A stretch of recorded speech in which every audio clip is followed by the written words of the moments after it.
I would wish to invite our Director General to say a few words of welcome. Excellencies of the Diplomatic Corps representatives, ambassadors of France, the Republic of France, and the Kingdom of Morocco, Council for Finland, Ms. Buthia Pal, Ambassador Kim Luotonen. Your Excellency, it is my great pleasure to welcome you to the headquarters premises of the OECS Commission and to accept the letters accrediting you as Ambassador of Finland to the OECS. You've traveled a great distance from your capital to be here today, and we are most grateful to have you with us. Finland has proved to be a reliable partner and a steadfast friend. For decades, member states enjoyed excellent relations with Finland at the bilateral level.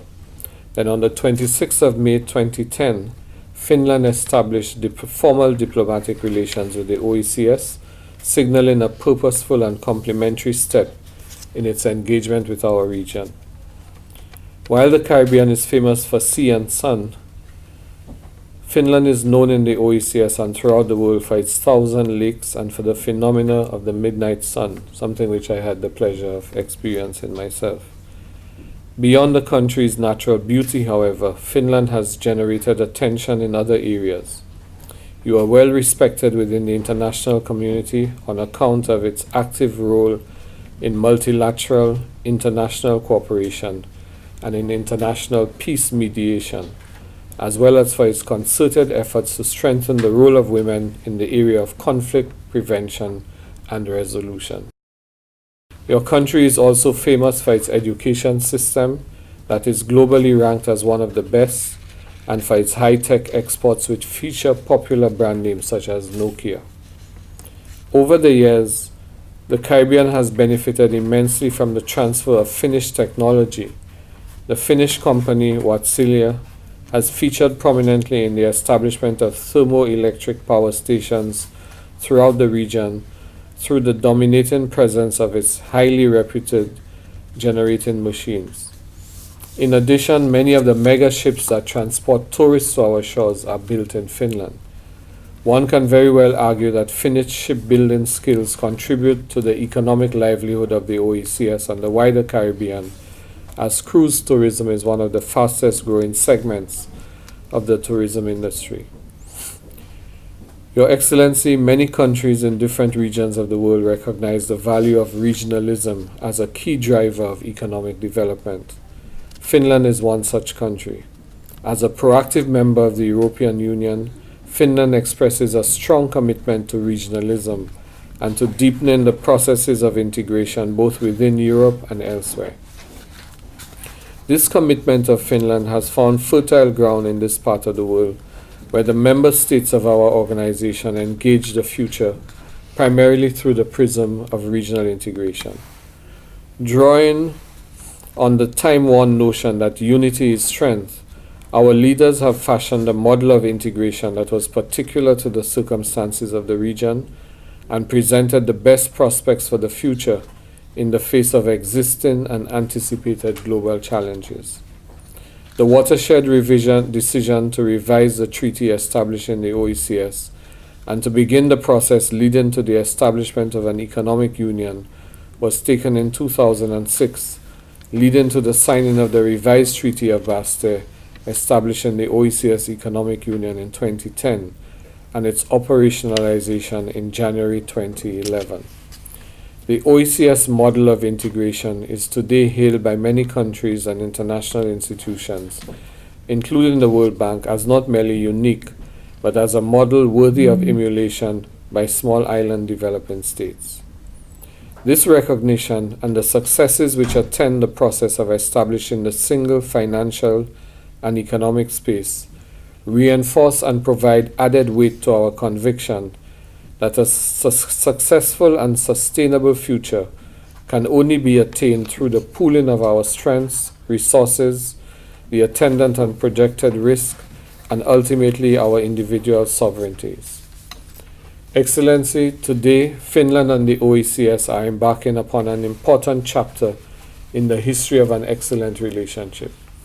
The fact of your accreditation as Finland's second plenipotentiary representative to the OECS is, in our view, a sign that the relationship is considered sufficiently valuable by Finland to warrant its renewal.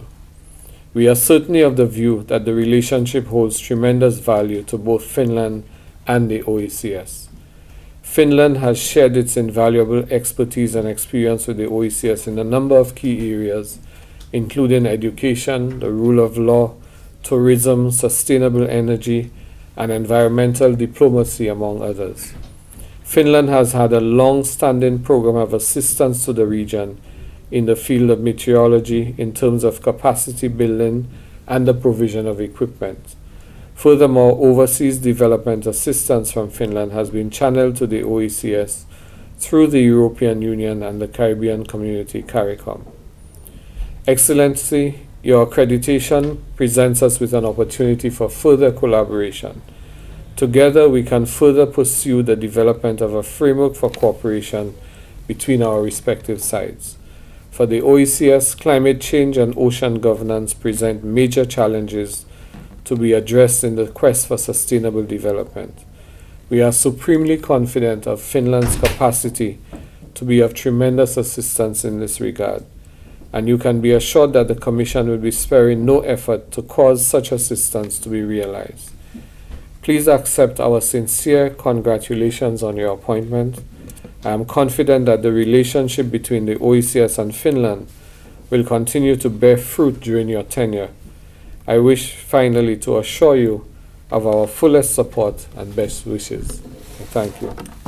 Thank you, Director General.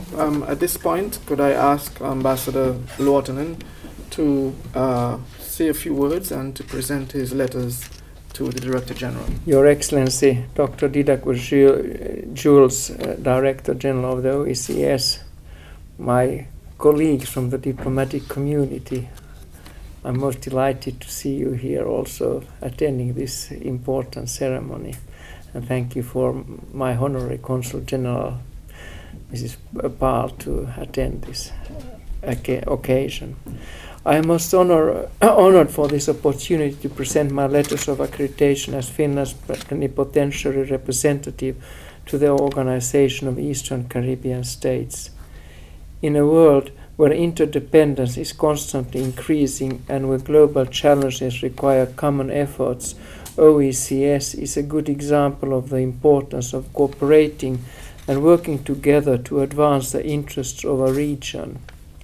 OECS has successfully advanced the economic and commercial interests of its 7 member countries and 2 associated members. In today's globalized world, it is not easy for small states to be influential players in economic and commercial exchange. I myself recall the experience of pooling limited resources as Finland, Sweden, and Norway and Iceland negotiated as a group in the Uruguay round negotiations, and how we in the old GATT could advance our interests as the Nordic group. The Nordic cooperation within the Nordic Council of Ministers and the Nordic Council is also a point of reference. It includes close cooperation both between governments but also between the parliaments. Compared to other larger groupings in the region with aspirations for closer integration in various fields, it seems to me that the OECS has advanced quite far.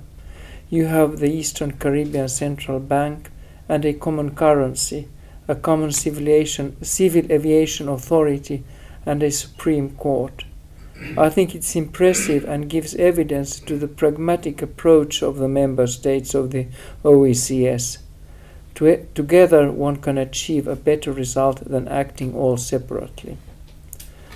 Most of our cooperation activities in the Caribbean region and thus with the OECS are undertaken by the European Union. We contribute with our share in the programs like a European Development Fund, with this 1 billion euros for the budget period 2014-2020. We work also with other actors in the region, like with the UNDP and IDB in Haiti. We have a quite long history of supporting the meteorological work in the Caribbean. Together with the World Meteorological Organization and local and regional meteorological institutions, we work to strengthen the capacity to evade disasters caused by extreme weather conditions. The final phase of this SHOCKS 2 is scheduled to be completed by the end of 2015. We still have funds with the CARICOM Development Fund, and we are in the process of identifying projects which could be financed with these funds. and as Director Jules already said, some Finnish companies have also been active in the region. Many thermoelectric power stations come from the Finnish company Wärtsilä, and many of the cruise ships sailing in the beautiful Caribbean Sea have been designed and built in Finland. And many harbors of the Caribbean have cranes and hoists from Finnish companies. In conclusion, Mr. Director General, I would like to bring up 3 messages. Firstly, it is a pleasure for me to convey to you the warmest greetings from my Foreign Minister, Mr. Tuomioja, and his appreciation for the support the OECS countries have given to the Arms Trade Treaty, a project that Finland has given the highest priority, as you are well aware of. With the forthcoming entry into force of the agreement, Finland has decided to present a candidate to head the Secretariat, Ambassador Rita Resch. The support of the OECS would be most welcome for this candidature. Secondly, I would appreciate if I could leave with you and the OECS Secretariat Finland's request for support for her candidate for the position of Secretary General of the World Meteorological Organization, Mr. Petteri Taalas, presently Director General of the Finnish Meteorological Institute. And I also wish to take this opportunity to extend to you, Mr. Director General, Minister Tuomioja's invitation to attend the 4th or 5th, I don't know how many, CARICOM luncheon, now hosted by Finland this year in New York at the UN General Assembly week on September the 26th. Finally, let me also take this opportunity to wish to you, Mr. Director General, every success in your efforts and challenges, and to assure you Finland's full cooperation in them. Thank you.